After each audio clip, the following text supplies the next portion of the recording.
Konnichiwa minasama, Annie des. Par la même occasion, je tiens à vous souhaiter un joyeux 14 juillet. Hein? C'est la fête de la France. Hein? J'espère que vous allez... en tout cas, vous savez ce que je veux dire. Donc, joyeux 14 juillet. Aujourd'hui, le sujet abordé, ça va être quelque chose qui va vous amener à cogiter un peu, à réfléchir et à prendre conscience de ce qui est en train de se passer dans le monde. Je vais vous parler de la situation actuelle au Japon. Le gouvernement japonais a décidé finalement de faire ce qu'on appelle des restrictions énergétiques. Okay? Ils suivent, autrement dit, le gouvernement suit le plan des globalistes. Okay? Donc, ici, on s'attend qu'il va y avoir, de toute façon, hier, quand j'ai pris les infos du soir, ils ont bien dit qu'il fallait que les populations se préparent à des pénuries très graves.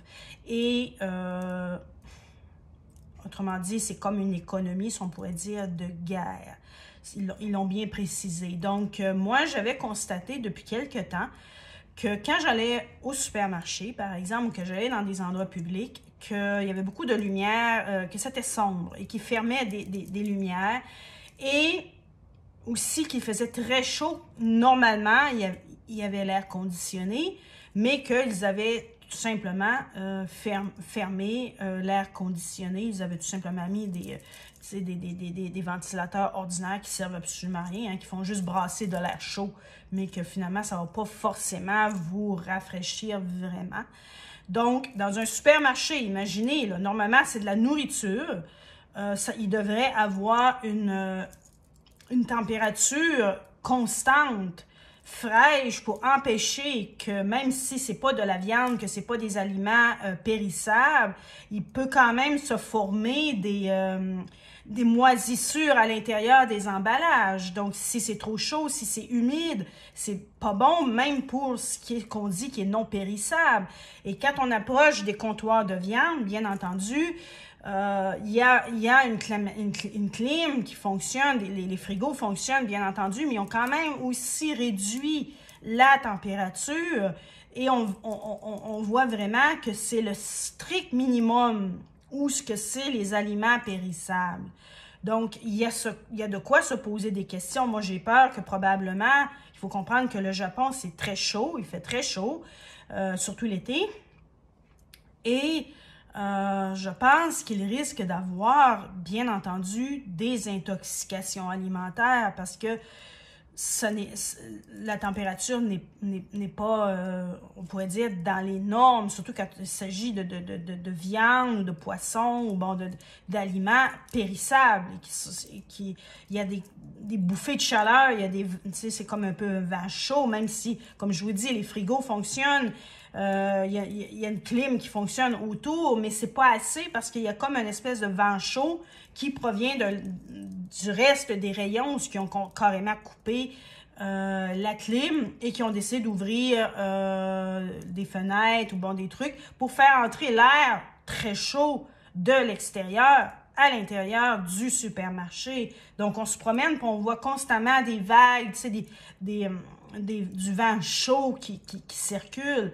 Donc, c'est du jamais vu. Écoutez, moi, bien souvent, je me souviens, jusqu'à l'année dernière, quand j'allais faire mon supermarché en plein été, j'amenais toujours un petit gilet de laine parce que ça faisait un contraste énorme avec l'extérieur. J'étais à 40 degrés. À l'extérieur et je rentrais au supermarché où il devait faire à peu près 10. Là. Donc, ça fait comme un choc. Et parfois, j'attrapais des refroidissements de cette manière-là. Donc, j'amenais toujours avec moi quelque chose pour me couvrir. Quand j'allais dans ces endroits-là, centres d'achat aussi, les centres commerciaux, tout ça. Mais aujourd'hui, non, tu n'as plus besoin parce que de toute façon, il ne fait pas assez froid pour te couvrir. Donc, on voit qu'il y a quand même une grosse différence avec l'année dernière. Et au niveau de l'éclairage, quand on va dans les endroits publics, c'est de plus en plus sombre.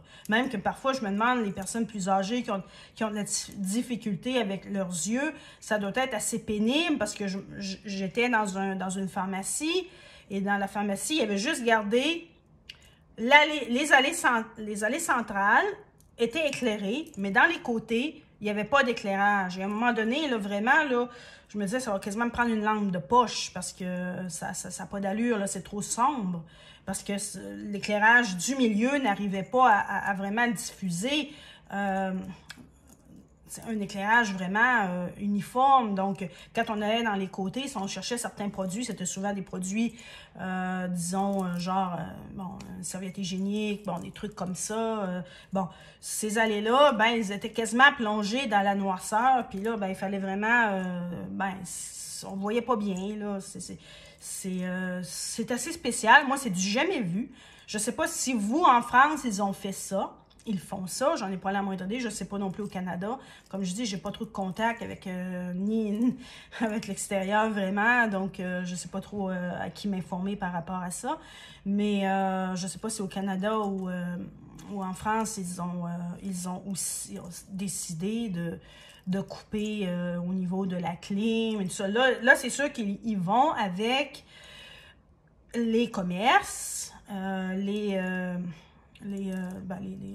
affaires là, publiques, hein, les endroits publics. Les gares sont beaucoup moins éclairées, ça je m'en ai rendu compte aussi.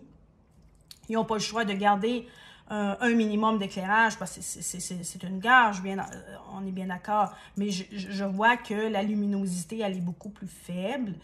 Je me dis, ben, il y a des personnes qui ne voient pas bien, là, c'est des endroits publics, c'est des endroits où il y a beaucoup de gens qui circulent, ben moi je pense que ça peut peut-être provoquer des accidents, surtout pour des personnes âgées ou des personnes qui ont des problèmes avec leur vue. Si parfois c'est mal éclairé, ben on peut sauter une marche, on peut trébucher sur quelque chose qu'on a mal vu. Bon, il faut toujours penser comme ça, c'est ça les endroits publics, c'est des gens de tout âge, de toutes conditions qui fréquentent des gares ou qui fréquentent des endroits publics dans le fond. Donc, je vous le dis, j'ai jamais vu ça.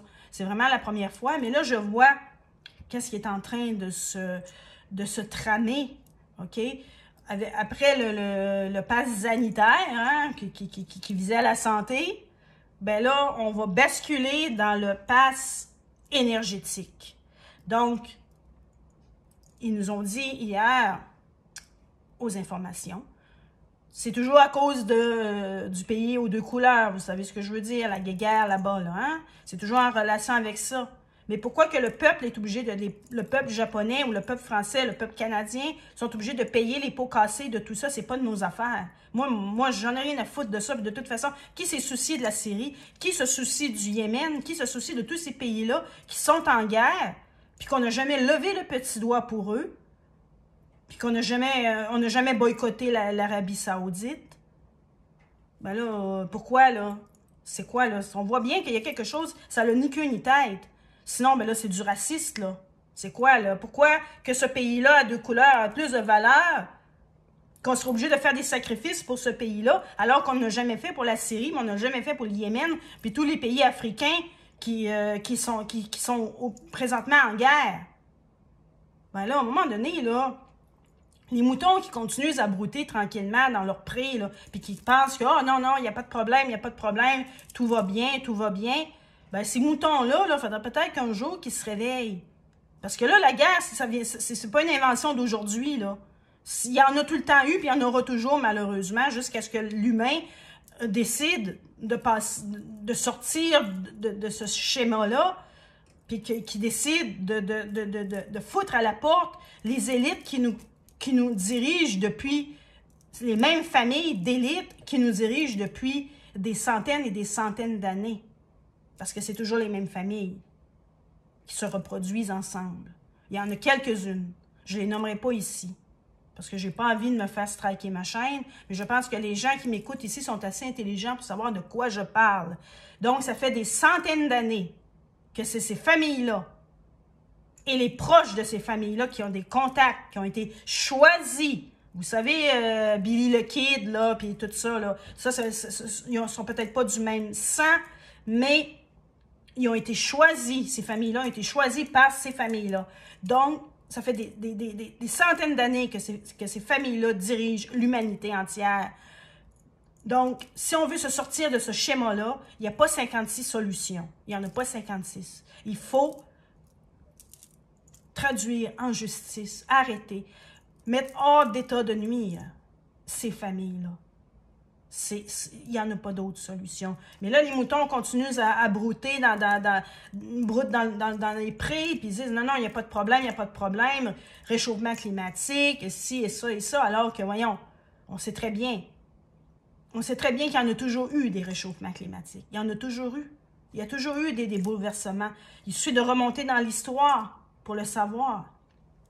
Il y en a toujours eu des catastrophes naturelles. Il y a toujours eu des grands refroidissements. Écoutez, c'est des cycles. La vie, c'est un cycle, c'est des cycles.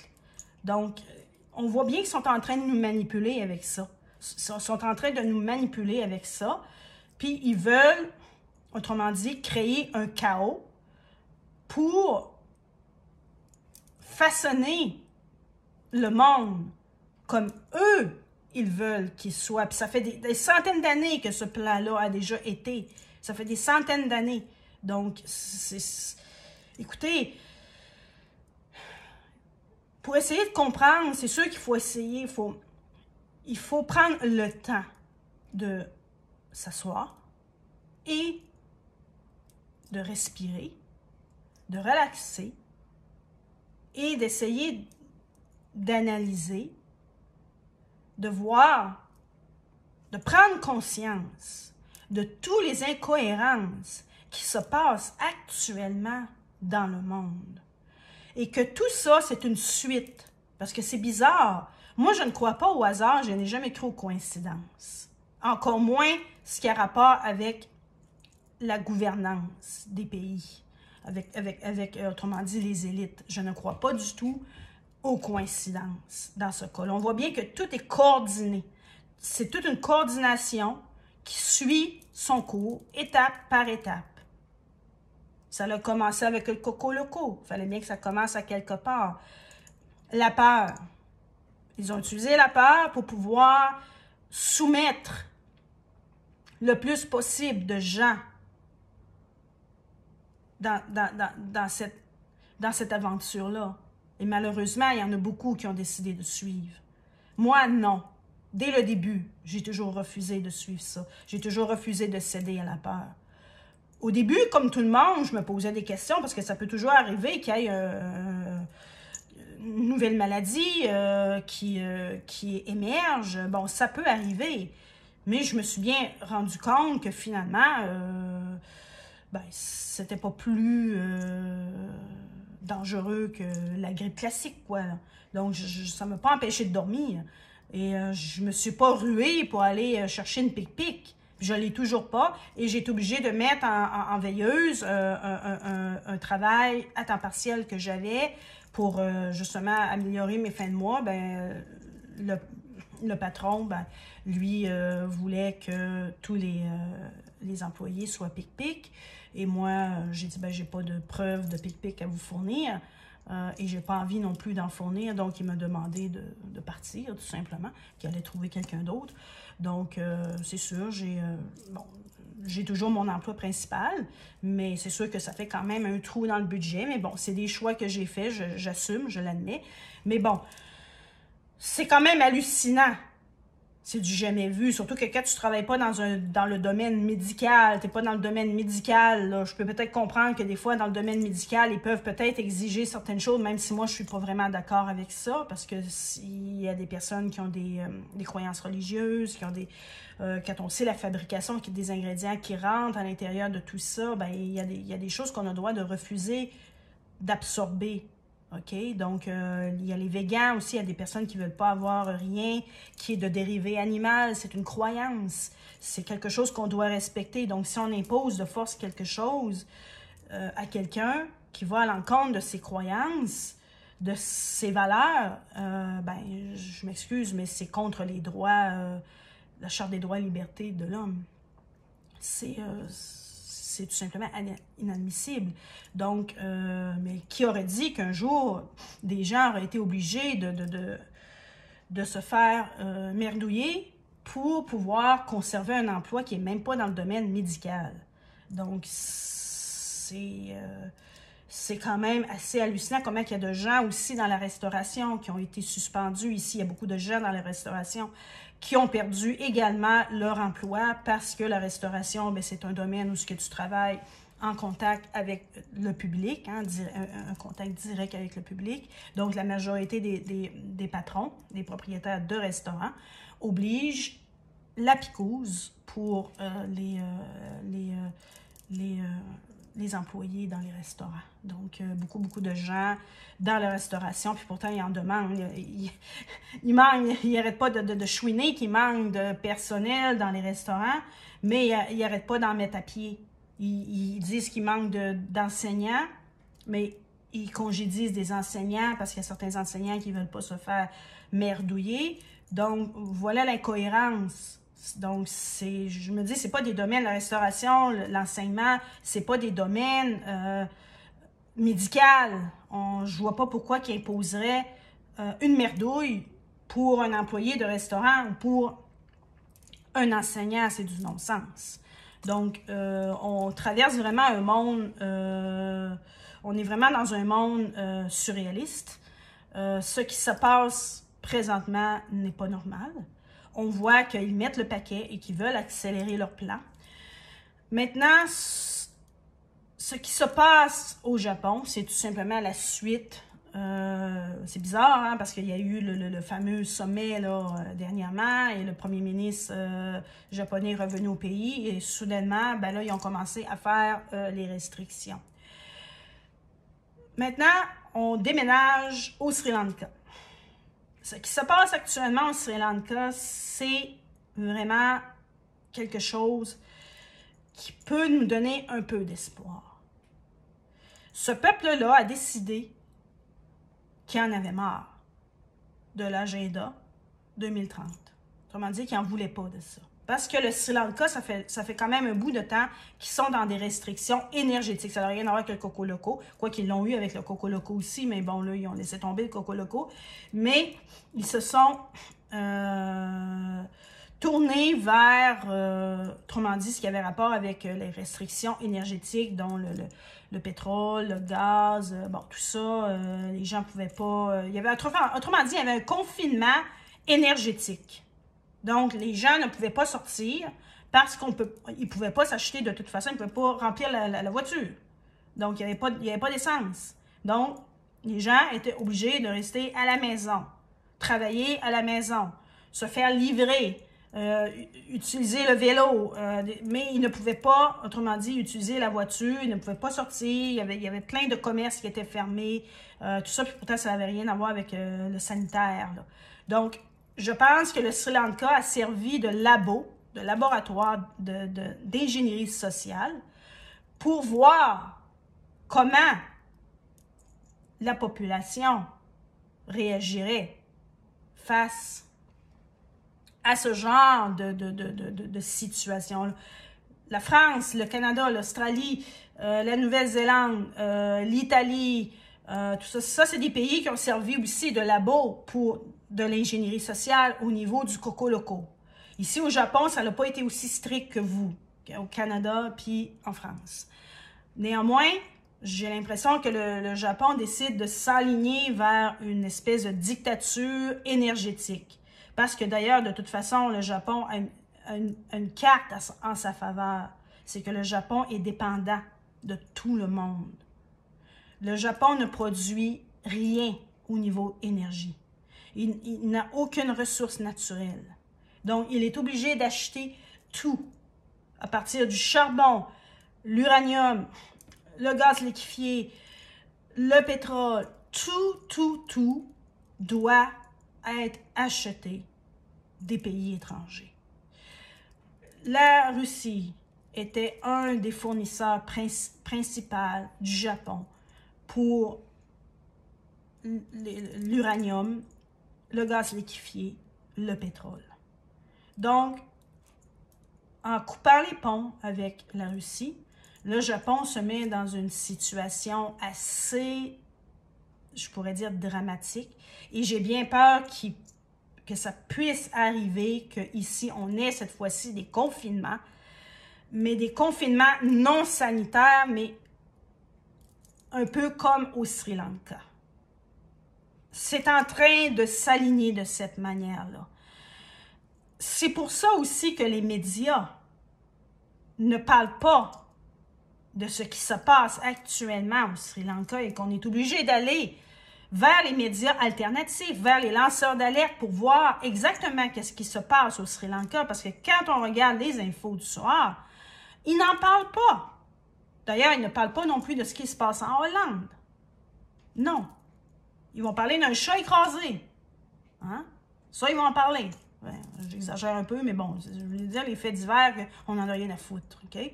Donc, ils vont parler de choses que tu es là, tu dis, ouais, mais il me semble qu'il ne se passe pas grand-chose. C'est tranquille, oui, on voudrait bien que ce soit tranquille. Mais bon, ça nous donne l'impression que tout va bien, puis que c'est juste des faits divers. Un hold-up dans une supérette, une personne âgée qui s'est enfuie d'un centre d'hébergement, puis que là, il faut essayer de la retrouver. Bon, un enfant qui s'est fait frapper, bon, des trucs comme ça, quoi, des faits divers, banals, que tu es là, tu dis, OK, bon, finalement, il se passe rien, hein, tout va bien, c'est tranquillos, c'est tranquillos. Donc, alors que c'est pas le cas, il se passe énormément de choses dans le monde, mais ils préfèrent justement restreindre l'information pour peut-être pas influencer les gens. Parce que ça pourrait peut-être être dangereux. Si tout le monde sait ce qui se passe actuellement dans le monde, eh bien, je pense que ça serait difficile pour eux de mettre leur plan en exécution. Donc, je ne sais pas là en France, dites-moi là dans les commentaires et au Canada aussi, dites-moi là dans les commentaires comment ça se passe chez vous. Mais là, c'est le 14 juillet pour les Français. Allez-vous encore accepter? Là, je parle aux Québécois, aux Français, aux Belges, en tout cas aux pays francophones là, qui m'écoutent présentement. Allez-vous encore accepter ça? Voulez-vous vivre en servitude pour le reste de votre vie? Croyez-vous que c'est une vie saine? Croyez-vous que c'est une vie enrichissante de vivre avec des restrictions?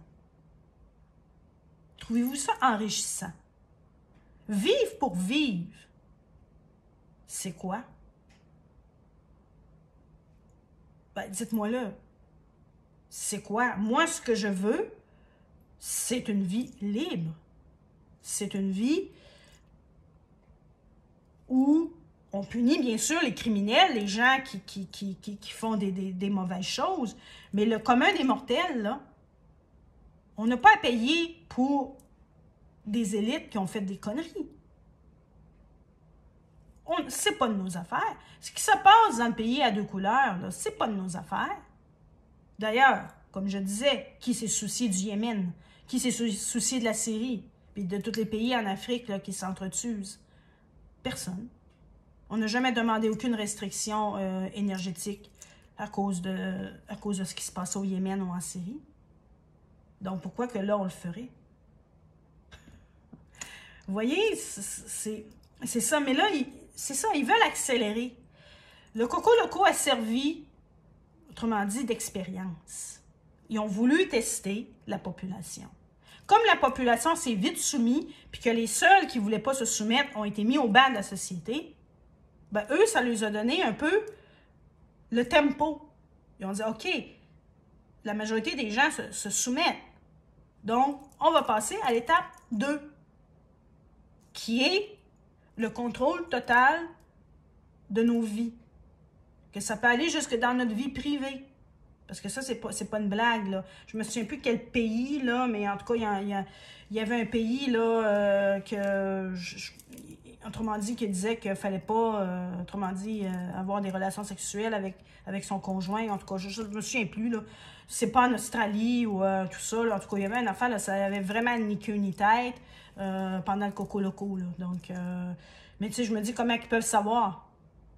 Donc, s'ils mettent des lois aussi farfelues que ça, ben écoute, je m'excuse, mais ils vont peut-être trouver un moyen pour nous, autrement dit, nous espionner jusque dans notre vie privée. Ils vont savoir qu'est-ce qu'on fait, ils vont savoir nos goûts, ce qu'on achète, ce qu'on mange, tout ce qu'on fait, puis c'est comme ça que finalement, on va perdre des points, puis c'est ce qu'on appelle le crédit social. Puis c'est comme ça en Chine. Puis à un moment donné, ben, juste, pas parce que tu es criminel, mais parce que tu n'as tout simplement pas suivi les recommandations. Mettons, s'ils disent que tu peux pas faire l'amour plus que t'as avec ton conjoint, ben si tu le fais, exemple, ils disent une fois par mois avec ton conjoint, puis que tu le fais une fois par semaine, ben tu vas perdre des points. Vous voyez ce que je veux dire, là? Puis comment ils vont le savoir? J'en ai pas la moindre idée, peut-être par une puce ou... ben, de toute façon, c'est leur but, hein, la puce, c'est le but ultime, hein, de tous nous pucer, parce que bon, nos animaux de compagnie le sont déjà, d'ailleurs, hein, la majorité des animaux de compagnie sont déjà pucés, donc, et il n'y a pas de rejet, hein, il y en a qui disent, ouais, mais c'est impossible, il y aurait un rejet, tout ça, non, la technologie, elle existe déjà, c'est juste que c'est au niveau moral, pucer les êtres humains, au niveau moral, c'est nous réduire à du bétail. Mais ils vont le faire. Moi, je pense qu'il y a déjà des individus qui le sont déjà, ils ne le savent pas. Ils ne le savent pas. Mais ils ont déjà, autrement dit, une puce à l'intérieur d'eux. Comme on a tous des téléphones portables, ben c'est avec ça qu'ils peuvent nous contrôler. Donc, c'est leur but. Puis ça n'a rien à voir avec le complot. Il suffit juste de toute façon Écoutez, les gens qui disent que je suis complotiste, c'est parce qu'ils veulent rien savoir. Allez voir le forum, lisez les ouvrages du Klaus Schwab, là. Puis écoutez Billy the Kid, ce qu'il dit. Écoutez tout ça, là, avec attention. Lisez pas en diagonale. Si vous lisez en diagonale, vous n'allez rien comprendre. Hein? La majorité des gens, tu vas leur donner un truc, ils vont lire en diagonale. Ah, tiens. Ouais, mais est-ce que tu as compris ce que tu as lu au moins? Bon, OK, je ne vais pas faire ma maîtresse d'école, là, mais tu sais, la fameuse compréhension de texte, hein, à quoi ça servait, ces exercices-là? Ben, c'est pour nous aider à comprendre ce qu'on lit. Parce que c'est bien beau lire comme un robot, un automate. Ouais, mais est-ce que tu as compris ce que tu lis au moins? Donc, c'est pour ça qu'on doit répondre à des questions et qu'on doit développer sur un texte qu'on a lu. Que ce soit en anglais ou que ce soit en français, c'est toujours les mêmes genres d'exercices. Compréhension de texte. Ouais, mais regarde, faites-en des compréhensions de texte quand vous lisez quelque chose. Parce que là j'ai bien l'impression qu'il y a des gens qui lisent en diagonale et ils ne comprennent absolument rien de ce qu'ils lisent. Parce que c'est bien écrit. Les objectifs du Forum économique mondial, c'est ça, c'est un contrôle total de la population. Et Klaus Schwab l'a bien dit que l'idéal serait d'implanter une puce dans le cerveau des gens. Donc, j'ai rien inventé, là. Il y a des vidéos de lui qui le dit. Il y a Billy the Kid aussi, qui est favorable au puçage des gens, que ça limiterait. Puis vous voyez comment ils mettent ça, là. Ils mettent ça tout beau. C'est peut-être aussi pour ça que la majorité des gens allument pas. C'est qu'ils vont souvent parler de la criminalité. Il y a beaucoup de criminalité, il y a beaucoup de fraude, des virus informatiques. Hein? D'ailleurs, ils veulent en faire. Hein? Il y a eu des bugs là, terribles au Canada. Et tout ça, ils veulent en faire, ils veulent provoquer ça. OK? Ils laissent délibérément augmenter la criminalité. Ça, là, c'est voulu. Le terrorisme, c'est voulu. Il laisse faire ça. Il laisse les gens aussi se monter les uns contre les autres. C'est pour ça que moi, j'ai jamais voulu embarquer là-dedans. Ces affaires-là de haine des musulmans, haine de ci, haine de l'autre. Non! Je le sais que c'est pas ça. Je sais qui est derrière ça. Oui, je sais qu'il y a des terroristes, mais ces gens-là, là, si vous avez déjà entendu du MK Ultra, là, puis toutes ces affaires-là, là, ben, ces gens-là, là, les terroristes musulmans, puis tout ça, ben, c'est des gens qui sont contrôlés, ça. C'est des gens qui ont déjà été choisis. Le mec là, qui a tiré sur l'ex-premier ministre, là, Abe, c'en est un autre, ça. C'était pas un musulman, c'était un japonais, un bouddhiste, mais c'était une personne qui était contrôlée. Ces gens-là, c'est des gens contrôlés. On s'en fout qu'ils soient bouddhistes, qu'ils soient musulmans, qu'ils soient juifs, qu'ils soient chrétiens, qu'ils soient athées, qu'ils soient communistes ou capitalistes ou peu importe, LGBT et compagnie. On s'en fout de ça. Les gens perdent leur temps à lire l'un puis l'autre, c'est parce qu'il est ci, c'est parce qu'il est ça. Non, mais est-ce que vous pouvez aller voir juste un peu au-dessus de tout ça? Est-ce que vous êtes capable de... Est-ce que vous avez juste une vue comme ça? Vous êtes capable de voir beaucoup plus large. La majorité des gens, ils voient comme ça. Ah, c'est ça, c'est la faute des musulmans. Ouais, mais pourquoi que ça arrive? Pourquoi qu'ils ont choisi, justement, eux? Vous n'avez pas pensé que ces gens-là ont été choisis pour quelque chose de particulier à faire? Je ne dis pas tous, mais il y a des gens fragiles, comme le mec qu'ils ont choisi ici au Japon. C'était une personne qui était déjà mentalement facile à endoctriner, puis autrement dit, il était facile à manipuler pour faire ça. Bon, prendrait une personne comme moi, ça serait difficile. Ces gens-là, ils choisissent leur proie. Ils savent où aller. Souvent, ils vont des fois dans des sectes, c'est dans des groupements religieux, dans des hôpitaux psychiatriques.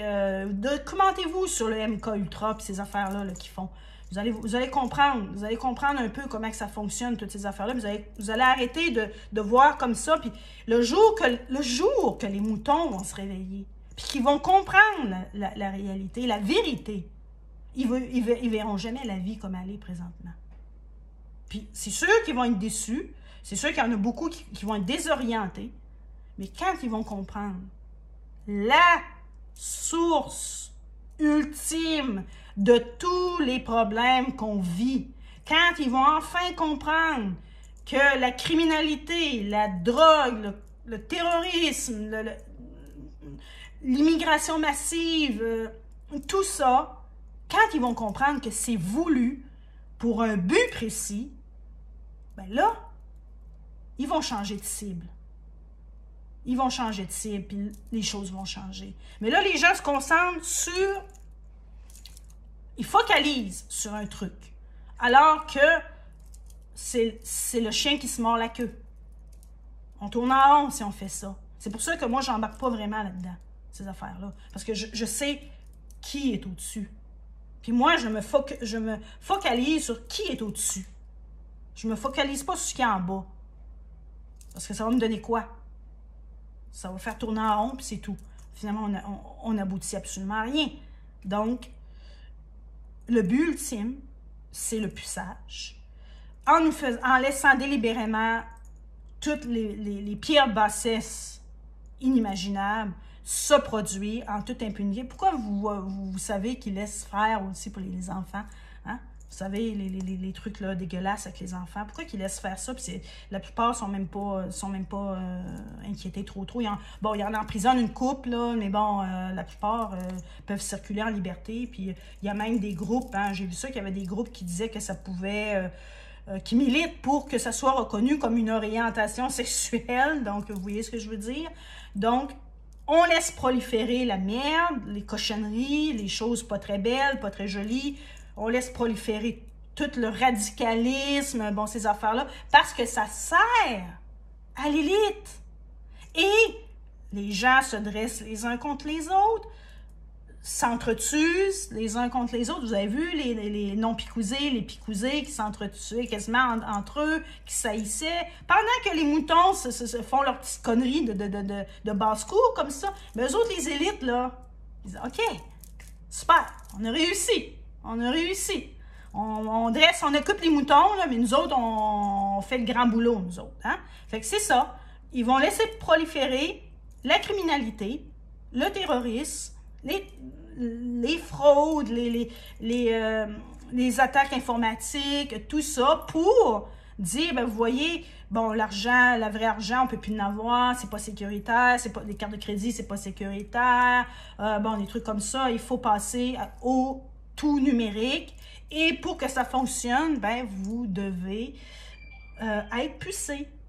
Et voilà, la boucle est bouclée. Donc, réveillez-vous avant qu'il soit trop tard. C'est le 14 juillet. J'espère que cette vidéo-là vous a donné la pêche et que ça vous a fait réfléchir. Donc, on se donne rendez-vous pour une prochaine vidéo. Bon 14 juillet. Gardez espoir, surtout. Restez combatif et restez l'esprit très, très, très alerte et ouvert. Sayonara! Bye!